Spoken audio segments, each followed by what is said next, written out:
Hello, எல்லோரும் எப்படி இருக்கீங்க? நல்லா இருக்கீங்கன்னு நம்புகிறேன். நம்ம இந்த வாரம் ஒரு கரம் மசாலா பண்ணலாமா? வீட்டிலையே பண்ணி குழம்புல போடும்போது எவ்வளோ சந்தோஷமாக இருக்கும்.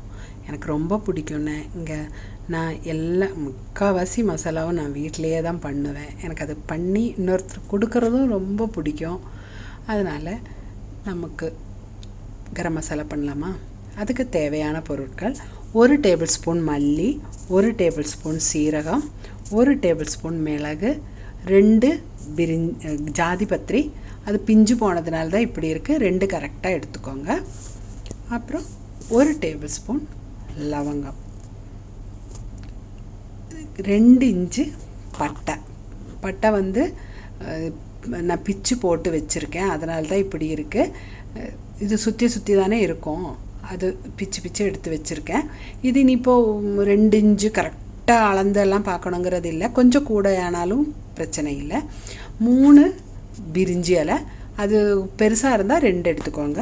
அப்புறம் 1 ஜாதிக்காய், அப்புறம் 2 டேபிள் ஸ்பூன் சோம்பு. அது ரொம்ப முக்கியங்க. இதுதான் இந்த மசாலாவுக்கே ஒரு ஸ்பெஷல் மணத்தை கொடுக்கக்கூடியது. அதனால் கண்டிப்பாக 2 டேபிள் ஸ்பூன் சோம்பு எடுத்துக்கோங்க. அப்புறம் இது கசகசா. இது ஆப்ஷனல் தான். வேணுன்னா போட்டுக்கலாம், இல்லைனாலும் பிரச்சனை இல்லை. ஆனால் போட்டோம்னா சூப்பராக இருக்குங்க மனம். அதனால் இருந்தால் கண்டிப்பாக போட்டுக்கோங்க. அப்புறம் 20 ஏலக்காய். இது எல்லாம் போட்டு நம்ம ஒரு வடக்கல்ல போட்டு நல்லா ஒரு 3 நிமிஷம், சூடான வடக்கல்ல 3 நிமிஷம் அவ்வளோதான் வறுத்தாச்சு. இனி இதை எடுத்து நம்ம ஆற வச்சிட வேண்டியதுதான். 3 நிமிஷம்தாங்க. ரொம்ப நேரம் போட்டுறாதீங்க, ஏன்னா கரிஞ்சிரும். கரியாமல் பார்த்துக்கோங்க. எடுத்து வச்சாச்சு. 10 நிமிஷம் ஆகுது. ஆறியாச்சு பாருங்கள், நல்லா ஆறி இருக்குது. இது ஒரு மிக்ஸி ஜாரில் போட்டு அரைச்சி எடுத்துட வேண்டியதுதான். மிக்ஸி ஜாரு கவனமாக பார்த்துக்கோங்க. கொஞ்சம் கூட ஈரப்பதம் இல்லாமல் பார்த்துக்கோங்க. நல்லா தொடச்சி எடுக்கிறத விட என்ன கேட்டால் வெயிலில் காய வச்ச மிக்ஸி ஜாரில் போட்டு அரைக்கிறது தான் பெஸ்ட்டு. இது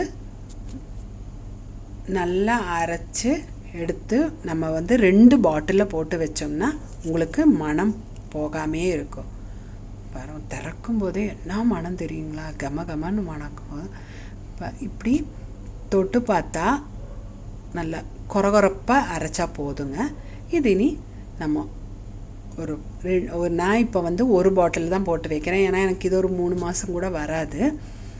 உங்களுக்கு சீக்கிரம் செலவாகாதுன்னா நீங்கள் 2 பாட்டிலில் போட்டு வச்சிங்கன்னா, இதே அளவில் பண்ணும்போது 2 பாட்டிலில் போட்டு வச்சிங்கன்னா உங்களுக்கு ஒன்று தீரும்போது இன்னொன்று எடுத்தோம்னா அப்படியே மணமாக இருக்குங்க.